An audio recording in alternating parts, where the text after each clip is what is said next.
At her own birthday party, my fiancée publicly announced that she was going to marry another man. The guests exchanged glances and looked at me sympathetically. Unexpectedly, I started applauding and offered a ring as a blessing. I said, "May you have a long and happy marriage and many children." Chapter 1. I took off the ring from my finger and held it out, but no one accepted it. Rebecca clenched the hem of her dress, glaring at me with resentment. The boy beside her smugly wrapped his arm around her shoulder. I sighed and placed the ring on a nearby table. I casually pulled someone over. Celine, since childhood, she loved trailing behind me and Rebecca. She looked at me cluelessly and asked, "What's up, Rich?"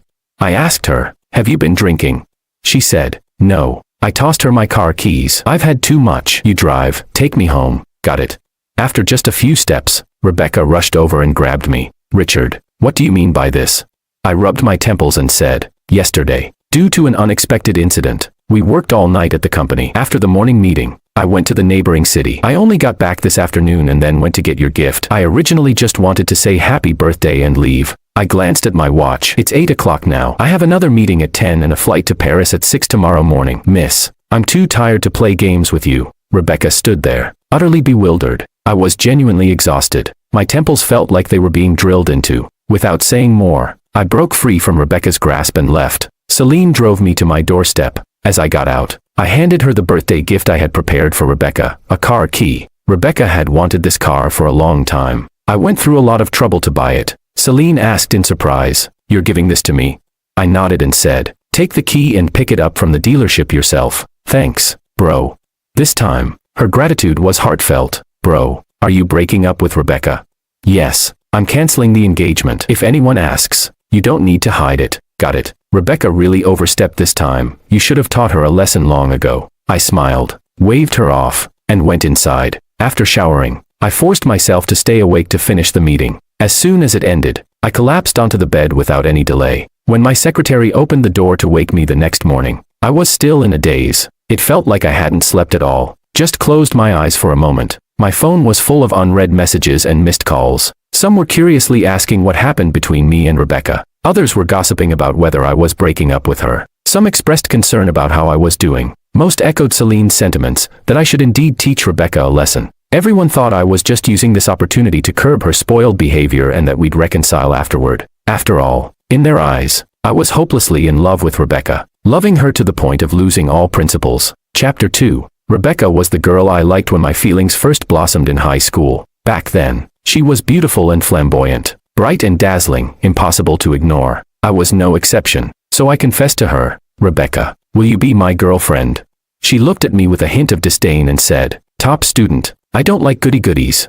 Because of her words, in my youthful recklessness, I did many absurd things: smoking, drinking, skipping classes, clubbing. I started hanging out with Rebecca, until one day, she appeared before us, arm in arm with a refined-looking boy. She said, "Let me introduce my boyfriend." I suddenly realized it wasn't that she didn't like good students, she just didn't like me. Rebecca couldn't swim but was as promiscuous as they come. She had many boyfriends. Later, in our sophomore year of college, I got engaged to her. Skipping the dating phase, we became fiancé and fiancée. This hit a nerve for her. She wept bitterly but said viciously, "You resorted to such unscrupulous means just to be with me. Don't you know I'll never like you?" What did I say back then? I remember. I told her, "It's okay, I don't need you to like me. I just need you to marry me." From sophomore year until now, Rebecca has been my fiancée for 6 years. In those 6 years, her flirtatious behavior never stopped. She flirted with and dated different men. Sometimes, I'd help her clean up the mess. Each time, I'd only ask her one question: "Did you sleep with him?" She'd ask, "What if I did? What if I didn't?" I'd tell her, "If you did, you're free." But she was strange. Despite having countless admirers, she never let anyone touch her. I really didn't know what she was holding on to. Chapter 3. It was 3 days after I returned from Paris. During these 3 days, I had no contact with Rebecca. However, people in our circle frequently informed me of her whereabouts. For instance, the men she said she was going to marry had already been dumped by her. She was hanging out in bars every day with people from our circle. Even Bruno threatened to sever their father-daughter relationship. Moreover, the car I gave to Celine was bought back by her at twice the price. What surprised me even more was that when I got off the plane, I saw Rebecca. Even wearing sunglasses couldn't hide the paleness on her face. She said, "Dad wants to invite you over to our place for dinner." "Sorry," I replied. I have other things to do and can't make it. I'll personally call Director Lou to apologize. Rebecca looked at me. After a moment, she turned and left, leaving only a cold, suit yourself. I didn't mind and drove straight home. I wasn't brushing her off. I really had things to do. Grandfather had called me, asking me to come home for dinner. He said it was for dinner, but in reality, it was to receive a lecture. I heard you had a conflict with Rebecca. He was giving me an out, but I didn't accept his gesture. Grandfather, I want to break off the engagement with the Lou family. Grandfather's face darkened. Rebecca is a bit willful. Do whatever you want, but I absolutely won't agree to you breaking off the engagement. No, I want to call it off. Grandfather slammed the table. Kneel down. I obediently knelt before him. Do you know how much loss we'll suffer if we break off the engagement with the Lou family? Of course I knew. Since our engagement with the Lou family 6 years ago. In 6 years, our cooperation with them had become increasingly seamless. Not to say we share glory and loss, but separating now would at least peel off a layer of skin. But I smiled lightly and said, what if I can make up for that loss? Grandfather calmed down. He tapped his fingers lightly on the table. Then we'll talk after you've made it up. So after leaving the old house, I sent a message to my competitor. Miss Lee, do you need a husband? Chapter 4. Emily was the quintessential golden child among our generation. No matter who it was, at some point, their family would say, look at Emily, a well-rounded, wealthy beauty who excelled in every aspect. She disdained associating with spoiled rich kids. It was only after I started taking over the family business that I had interactions with her. How should I put it? The golden child my parents always mentioned. I finally had my revenge. Last month, she and I bid on a piece of land at the same time. I won. I narrowly beat her price. This victory has kept me smug in our circle to this day. After sending the message, Emily didn't reply for a long time. Not until 11 at night did she finally respond. She sent a question mark. I excitedly bounced up, hugging my phone with a wide grin. I called her directly. President Lee, are you busy? Emily chuckled politely. What brings you to call me? President Wang. I got straight to the point. Have you considered the question I asked you earlier? Emily was silent for a moment. Then she said, husband. I took a sharp breath, although she spoke without emotion. That word hit me right in the heart. Did she just call me husband directly? Should I reciprocate? While I hesitated, she spoke again. Are you trying to introduce me to someone? President Wang. I was speechless, so it was a question. Good thing my mouth wasn't faster than my brain. So I said, mainly, President Lee, you're at a marriageable age, and I happen to have a suitable candidate. I wonder if you're interested. Who? Me. Dead silence. Silence is the flute bidding farewell. Silence is the bridge of parting tonight. When I looked at my phone, the call had ended. A bit awkward. Of course, I wasn't going to give up that easily, so the next morning, I went straight to Emily's company. Seeing me, Emily frowned slightly, her gaze evasive as she said, do you need something? President Wang. Was she pretending to forget? I wasn't going to indulge her. I said directly, opportunity knocks but once. Marrying me is a guaranteed profit with no loss. Place your order now and enjoy an ultra-value bride price package. Emily was speechless. She bit her lip and looked at me, saying, are you serious? I said, did you think I was joking last night? She said, no, I thought you were drunk. All right then. I looked at her sincerely and said, and now, will you consider me? Emily sized me up for a long time and said, I heard you had a falling out with Rebecca. Seems true, but if even she doesn't want you, why should I take you? She didn't refuse outright. That meant there was room to negotiate. So I said, for the project on New D Street, I'll give you a 0.5% discount. Emily twirled the pen in her hand and said, 3%. Exploiting the situation. I looked at her incredulously. 1%. 3%. 1.5%. No more. 3%. I was starting to grit my teeth. Don't push it. 2% at most. Deal. I was speechless. Emily said, it's not about the money. I just like helping others. She's a total gold digger. Chapter 5. With things settled on Emily's side, I felt confident enough to negotiate with the Lou family. So I arranged to meet with Rebecca's father, Bruno. Unexpectedly, he brought Rebecca along. I hadn't seen her in a few days. She appeared even more despondent. Before entering the private room, Rebecca grabbed my arm. Why didn't you call me? What? Our engagement is between the two of us. If you wanted to discuss it, why didn't you talk to me?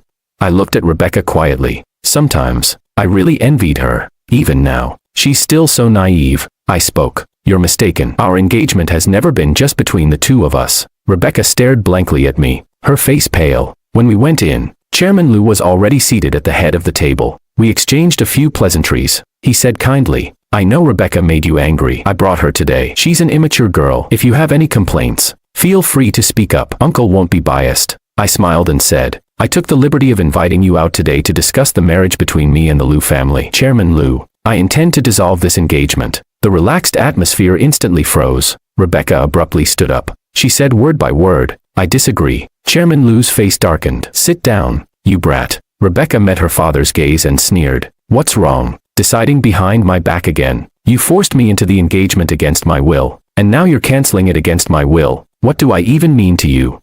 Chairman Liu slammed the table. Then what do you want? You disagreed when we got engaged, and you've been causing trouble for 6 years. How much embarrassment have you brought to both the Liu and Wang families? If you don't want to cancel the engagement, then what exactly are you doing? Rebecca was stunned for a moment, then lowered her head. Chairman Liu gave her a deep look. Leave. Rebecca left. Not only did she leave, but she also took me with her. She moved so quickly, grabbing my hand and running, as if we were eloping, that I didn't even have time to react. I was speechless. What was this all about? Rebecca, what are you doing? She said nothing, but her hand gripped my arm tightly, squeezing harder and harder. I forcefully pulled her hand away, leaving 2 long red marks on my arm. I hissed in pain and cursed angrily. Can't you trim your claws? It was as if Rebecca just snapped back to reality. She glanced guiltily at the marks and cautiously asked, Are you okay? I felt a knot in my heart. I really didn't know what Rebecca was up to. I always thought the obstacle to breaking off the engagement would be the Liu family. Maybe Rebecca could even help me. I didn't expect she'd become the first roadblock. Rebecca, what exactly are you doing? Haven't you always wanted to cancel the engagement? Now that things are going your way, what are you fussing about? After hearing my question, Rebecca suddenly laughed, but it looked more like she was about to cry. Going my way, does my opinion matter to any of you? Have you ever asked for my consent before making any decisions? I seemed to understand what she meant. So you feel that me proposing the cancellation hurts your pride? No problem, you can propose it. I can even tell everyone in our circle that you dumped me. I smiled and continued, actually, it doesn't have to be so troublesome. Didn't you already announce that you had someone to marry? Us breaking off the engagement now is perfectly reasonable. She said, that's over. I asked, what?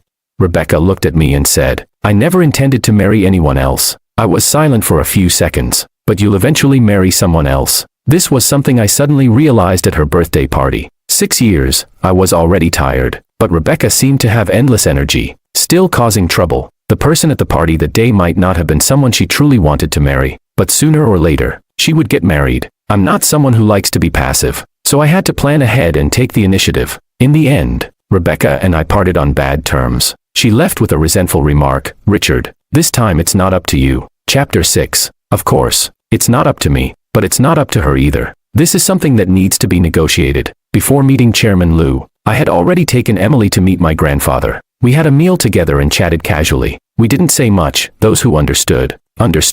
That night, grandfather relented. I'm old and can't manage you young people's affairs anymore. Do what you want. This time, I went directly to Chairman Liu's office. In and out in an hour. The engagement was cancelled. We agreed to announce the cancellation on our respective official websites at 8 a.m. tomorrow. Emily asked me, so what exactly did you offer the Liu family?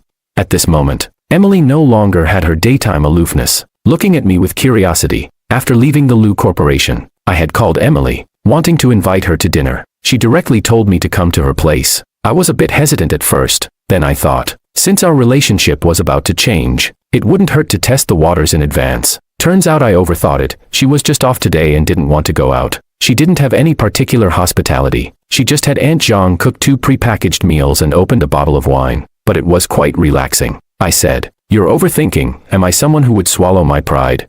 Emily tilted her head, looking at me as if eager to hear more. I explained, actually, the Liu family doesn't have much to hold over me. In these 6 years, no one was a fool. It was just mutually beneficial cooperation. There's only one thing, Clearwater Bay. The Liu family is the investor. If I break off the engagement, they'll withdraw their investment. If they withdrew, that land would be stuck in my hands, breaking my capital chain. So I urgently needed someone with funds, strength, and willingness to be a big, great person. I looked at her with sparkling eyes. Emily was speechless. She said, don't look at me like that. I was full of confusion. She said disdainfully, you're making me feel like a big fool. My heart skipped a beat. Could she read minds?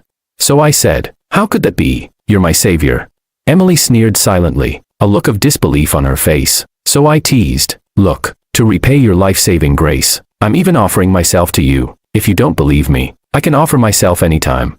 Emily blushed and said, stop being inappropriate. Seeing that it was 9:30, Emily and I both took out our phones. I said, "We're announcing the news tomorrow. Tell me, would it be a bit unkind if I shorted the Lose stock when the US market opens?"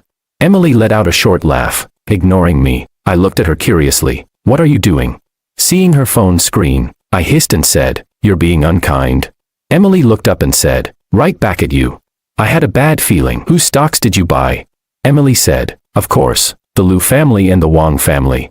I was speechless. Chapter 7. The next day, the news of the broken engagement arrived as planned. The internet exploded, and so did the people in our circle. Groups of people called and messaged me, asking what was going on. Feeling overwhelmed, I posted a few words on social media. "We've broken up. Please don't disturb." I had no choice. I was too busy. There was also a group of board members to appease. Unexpectedly, Rebecca barged directly into the conference room. My assistant looked helpless. She mouthed that she couldn't stop her at all. Rebecca didn't look well. I could even see the red veins in her eyes, as if she were furious. I said, "Please go to my office. I'll talk to you after the meeting." Rebecca let out a cold laugh and bit her lip. "Richard, you're ruthless. Truly ruthless. It was you who said you liked me. You who chased after me all these years. You who insisted on marrying me. You." Bang.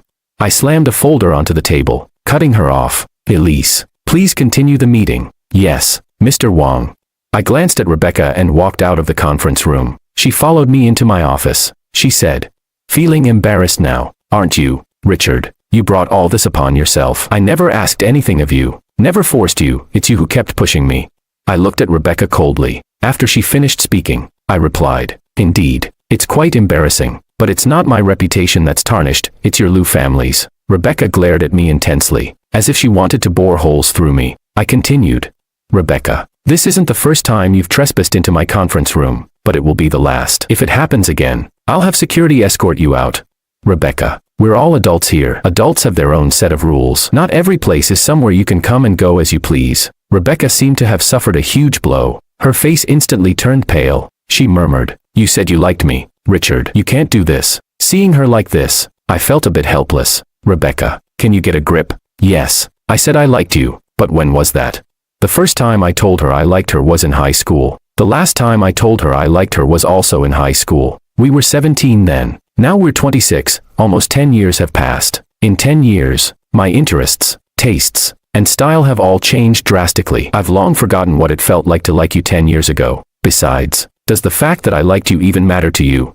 Rebecca staggered back 2 steps. She said, "So you haven't liked me for a long time?" "Yes, you haven't liked me for a long time. All these years, I've done so much, and you reacted indifferently, as if it didn't matter. Even when I kissed others, you acted like you didn't see it, and afterward, you'd warn them not to spread the photos. I kept testing your limits, but you had no boundaries with me. As long as I didn't sleep with others, it was fine. Ha! As long as I didn't sleep with them. Everyone thinks you're madly in love with me. But only I know, you don't love me at all." Rebecca shouted, "Why? Why do you say you love me when you want to, and say you don't when you don't? Why do you decide to get engaged and then cancel it as you please? Richard, who do you think you are?" I was a bit stunned and blurted out, "Because I have the ability to do so now." At the same time, I realized something was off. "Rebecca, don't tell me you like me." Rebecca froze on the spot. She instinctively wanted to refute but suddenly held back, saying nothing. I felt it was somewhat absurd. "Rebecca, who taught you to like someone this way?" Rebecca seemed to see a glimmer of hope. "I don't know how to like someone. I've been wrong all these years. I won't do this anymore. Let's not cancel the engagement. Okay." It was the first time she spoke to me in such a humble tone, but it wasn't necessary. I said, "Rebecca, over the years, my criteria for choosing a partner have also changed. When I was young, I liked someone beautiful and flamboyant, but now, I like someone who can stand shoulder to shoulder with me. Someone with whom we can mutually respect and understand each other. You're not suitable." Rebecca never met my criteria for a partner, but the Liu family did. I used to think that if Rebecca wanted to fool around, so be it, as long as she didn't cause me trouble. But over the years, it's proven that she is trouble. Chapter 8. Emily called me. "Your ex-fiancé is still pestering you." I chuckled and said, "President Lee, your information is quite up to date." Emily sneered. "It's not that I'm well informed. It's that your ex-fiancé is making too big of a scene." I felt a headache coming on. She kept referring to her as my ex-fiancé. Why did it sound a bit sour? But I wouldn't think she's jealous. Emily and I are the same kind of people. If someone were causing such a scene on her side, I wouldn't be happy either. I quickly promised. "This is the only time. It won't happen again." Emily acknowledged with a hum. After hanging up, I told my assistant to inform the front desk that Rebecca would need an appointment if she came in the future. After a busy day, I finally appeased the board members. At the end of the workday, I unexpectedly received another call from Emily. Her tone was somewhat subtle. "Your front desk asked me to make an appointment." I was speechless, but that wasn't the main point. I asked, "You're here?" Emily didn't speak. I immediately understood. I said, "Please hand the phone to the receptionist." After resolving the issue with Emily, I instructed my assistant, "In the future, if Emily comes, don't stop her, let her come up directly." "Emily?" My assistant looked astonished. I nodded. She silently gave me a thumbs up. Emily arrived. She didn't come empty-handed. She even brought me dinner. I was indeed hungry, but 7 or 8 packets of ready-made meals were a bit excessive, so I tactfully expressed that I couldn't eat that much. Emily was speechless. She said, "Can't I eat with you?" So Emily and I rearranged a spot in the office. We ate while discussing the Clearwater Bay project. After all, she'll be holding my lifeline in the future, so I needed to be open with her. By the time we finished talking, we were full. I asked Emily, "You didn't come all this way just to bring me dinner, did you?" Emily raised an eyebrow. "I've already met your grandfather. When are you planning to go meet my parents with me?" Her sudden words startled me so much that the water I was drinking got stuck in my throat. I couldn't swallow or spit it out and ended up coughing. Emily looked at me with dissatisfaction and said, "You're not thinking of burning bridges after crossing them, are you?" I suppressed my cough and hurriedly said, How could I?" Only then did Emily's mood soften. She reached out and patted my back. She snorted, "Pathetic."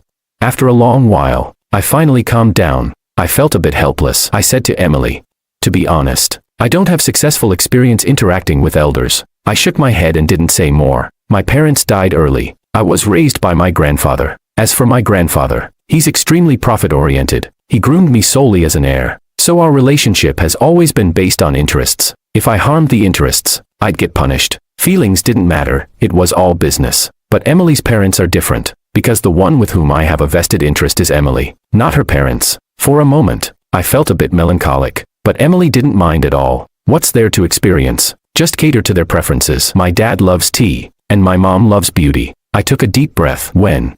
Next weekend. All right, got it.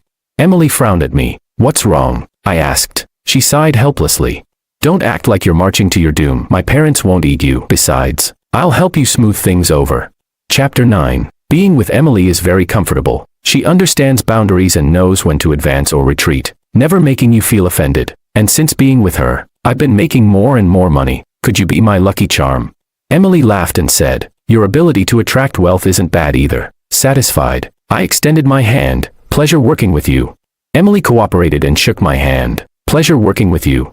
I hadn't seen Rebecca for a long time. Just when I was about to forget her, she found me looking haggard. Recently, she'd been acting recklessly. Her clothes were becoming more and more revealing. She stayed in bars later and later. Every day, I could see all sorts of wild nightlife on social media. I even received a few calls. They said Rebecca wouldn't leave no matter what and insisted I go. They asked me to consider our past relationship and persuade her. Most of these people were blocked by me. Gradually, things quieted down. I didn't expect her to show up at my doorstep. She stood by the door, holding a bottle of wine. She seemed to have lost all vitality, looking lifeless. I pretended not to see her and was about to open the door and go in. Rebecca grabbed my hand. I whispered sternly, "Rebecca, let go." Rebecca's hand was trembling. Just as I hesitated whether to take action, she let go. I breathed a sigh of relief. As I was closing the door, Rebecca spoke. "I know everything." I was stunned. "What?" She looked up at me, tears seeming to well up in her eyes. Even her lips were trembling. She said, "My dad told me if it weren't for you choosing to get engaged to me back then, he would have brought his illegitimate son home long ago." Rebecca raised her arm to cover her eyes. "He actually has an illegitimate son, just 2 years younger than me, and I never knew. The day after we canceled the engagement, he let him into the company, and I didn't know. Not long ago, he transferred 2% of the shares to him, and I still didn't know until yesterday. He brought him home. He said that's my brother and told me to get along with him. How is that possible? Is he crazy? He said that if it weren't for you, he wouldn't have let his daughter inherit the Liu family's assets at all. He would have brought back his illegitimate son long ago." Rebecca lowered her arm. Her eyes were red. She asked me, "Richard, am I a complete failure?" I said calmly, "Yes, a complete failure." Rebecca gave a bleak smile. "You really hate me. You won't even give me a bit of comfort."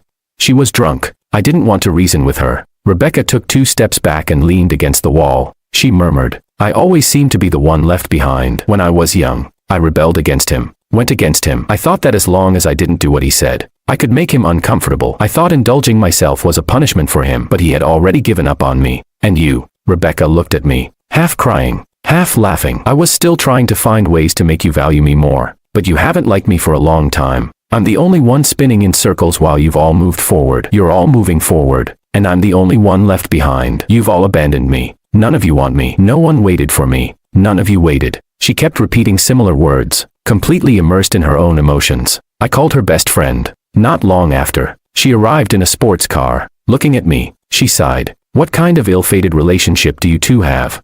I smiled without saying anything. Can't you give her another chance? I shook my head. You already called it an ill-fated relationship. She gritted her teeth and angrily helped Rebecca up. I knew she'd regret it. Serves her right. Chapter 10. Rebecca's situation made me lament youth for a moment, but besides that, it didn't affect me much. On the contrary, dealing with Emily's parents was a challenge. Emily's mother loves beauty, but buying cosmetics or skincare products was definitely out of the question. So I finally chose a diamond necklace. A woman loves diamonds till the end. As for Emily's father, the gift had to be tea leaves. I had a few options and planned to have Grandpa help me decide, but after Grandpa looked them over, he gave me 4 words: penny wise, pound foolish. I was helpless. They're already expensive enough. Grandpa snorted. Wait. After a while, he took out a cake of tea. Take this. Looking at the simple packaging, I said, are you trying to get me thrown out?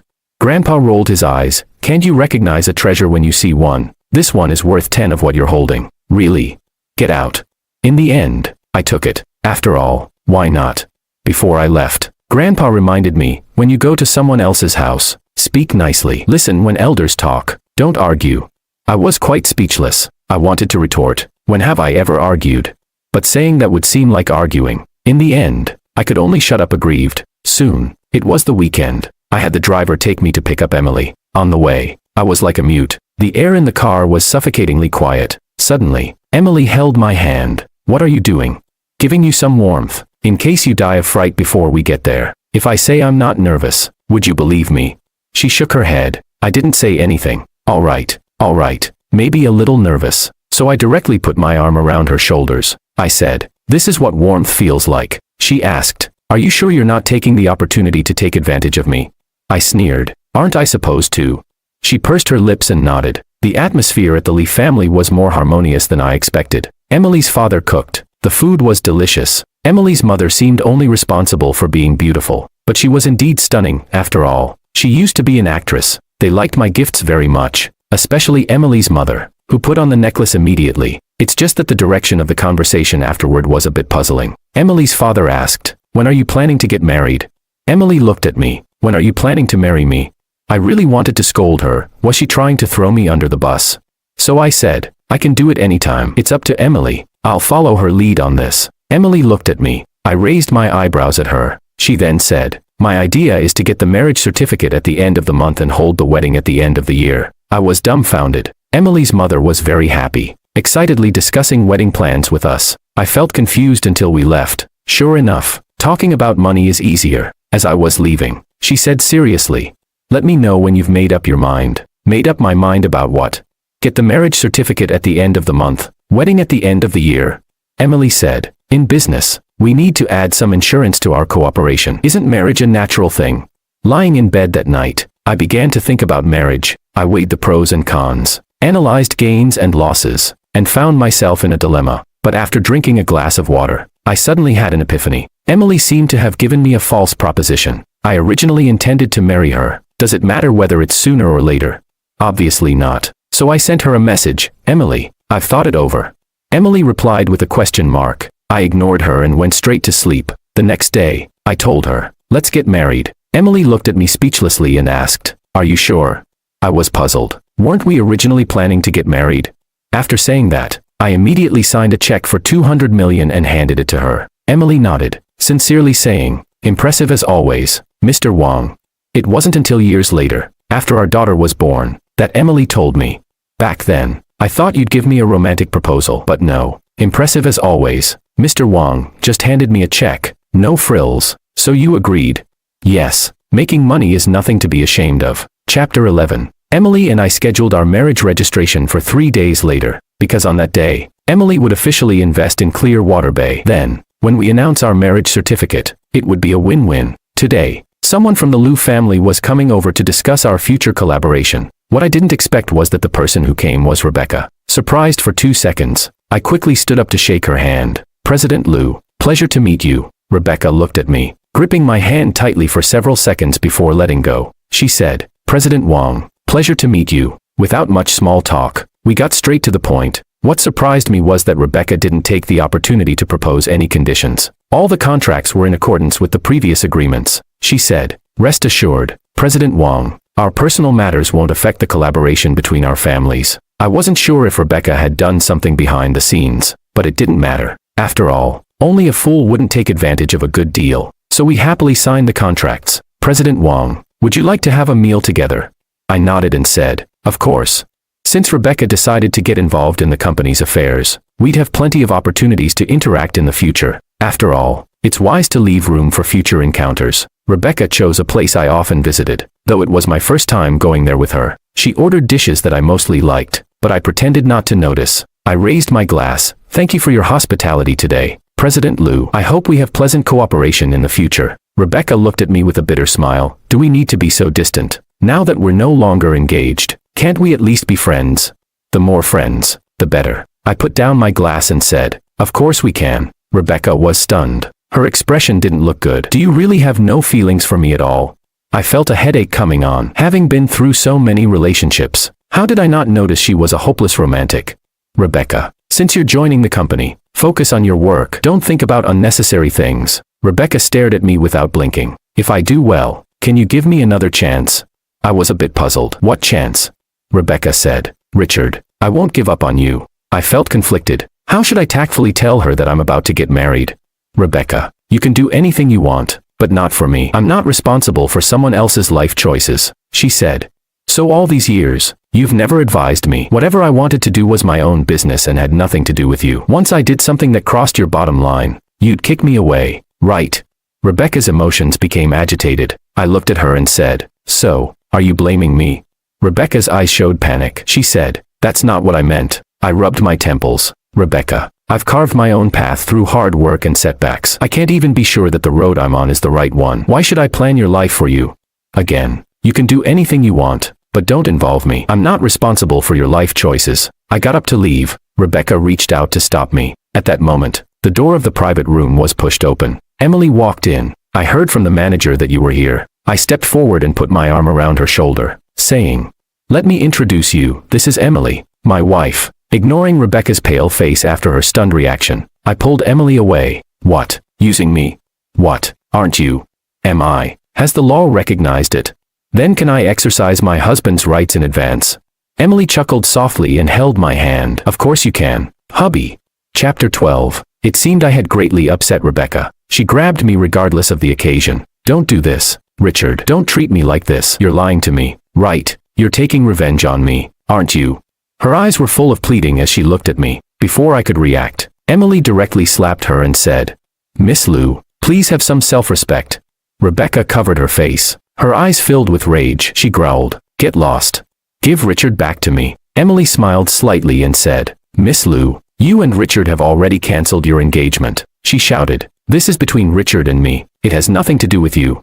With that, she quickly raised her hand to hit Emily. But just as she was about to make contact, I grabbed her hand, pulled forcefully, and pushed her to the ground. Are you okay? I asked, looking at Emily with concern. Rebecca, who had been looking at me, now had the light in her eyes extinguished. I sneered at Rebecca and said, Rebecca, this is really meaningless. Whether you're truly regretful or not, we've already cancelled our engagement. So please swallow your emotions, even if it bites, and stop bothering me. Emily and I went down to the underground parking lot. Before getting into the car, she suddenly pulled me. What's wrong? She looked at me with a smile in her eyes. President Wang, you're pretty cool. I've found that I kind of like you. I raised an eyebrow. Just a little. Emily said. Then, a bit more. I lifted my hand to smooth her hair and said, approved by President Wang. We have a partnership. We're going to get married. We might even spend a lifetime together. I don't mind developing feelings with Emily. 2 days later, Emily and I got up early. We rushed to the Civil Affairs Bureau, where our assistant had already taken a number for us. Shoulder to shoulder, head to head, we took a registration photo. To be honest, My heartbeat accelerated at that moment. We obtained our marriage certificate as quickly as possible and then hurried back to the company. Emily officially invested her funds. Then, our official website posted our partnership and marriage certificate. Mr. Wong, happy newlywed. Looking forward to our cooperation. Mrs. Wong, happy newlywed. Looking forward to our cooperation. Chapter 13. After registering our marriage, Emily and I moved in together. I bought a property very close to both our workplaces. We're very compatible, whether in work or in life. This made my life gradually more fulfilling. Feeling triumphant, I began to expand my business territory. I wanted to dabble in any profitable industry. No way around it. After a strong alliance, one becomes bold. Gradually, Emily and I were dubbed the money-making couple. I gladly accepted this title. I hadn't followed news about Rebecca for a long time. When I heard about her again, she had already been sent abroad. This made me quite curious. Her father was indeed very disappointed in her. No matter what, she was the daughter he had loved most since childhood. His grooming of an illegitimate son wasn't because he preferred sons over daughters but because he wanted Rebecca to get back on the right path. The Liu family wasn't a feudal household. There was no throne to inherit, so there was never any talk of abandonment, especially since Rebecca had now started doing proper work. So what exactly happened that made them send her abroad? I asked Emily. She hesitantly explained to me. She wanted to fight me to the death, and her dad found out. Fight to the death. How? Rebecca's idea was simple, steal business. She wanted to snatch it aggressively, regardless of cost or profit, but she had no say in the company. As soon as she issued the orders, her dad found out. They had a heated argument. Rebecca threatened that she wouldn't let Emily have peace. Such willfulness made her father completely disappointed. To prevent her from causing trouble, he simply sent her abroad. Why didn't you tell me? She glanced at me. Tell you what? That your ex-girlfriend is still hung up on you. Are you that idle? Of course I'm not idle. I'm very busy. I have to manage business and prepare for the year-end wedding. My plan was to outsource it and accept various sponsorships. When Emily heard this, she pouted and came over to kiss me. In the end, I had no choice but to reluctantly, helplessly, and unwillingly compromise. Later, that wedding was arranged by me to be very grand. Like a dream, Rebecca also came. She was dressed elaborately, as if to steal the groom, but she did nothing, sitting quietly and leaving quietly. Afterward, Emily tiptoed and kissed me. She said, Mr. Wong, please take care of me for the rest of our lives.